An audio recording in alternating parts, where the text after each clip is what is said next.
special memory. I'm very excited and also nervous kasi I don't know kung ano maging reaction nila.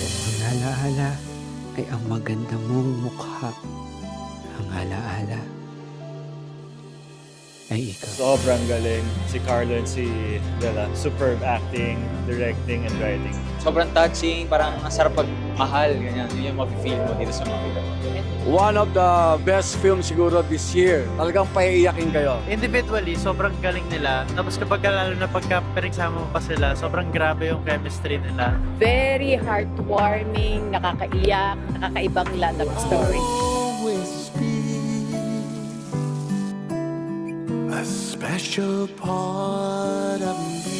Ang daming thoughts sa utak ko habang umiiyak ako. Ibang klase ang Bella Carlo. Ibang klase. Really very good. I mean, it's a beautiful storytelling. Beautiful love story. Please watch it!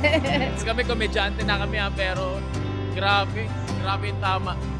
Galing, Carlo Bella. Handa nyo yung mga tissue, panyo nyo pagka pinanood nyo to, yun lang. Ang husay ng dalawa. Maganda na yung istorya, pero yung acting nila, I'm very impressed. Sabi mo sa akin, malupit yung mundo, di ba? Yan.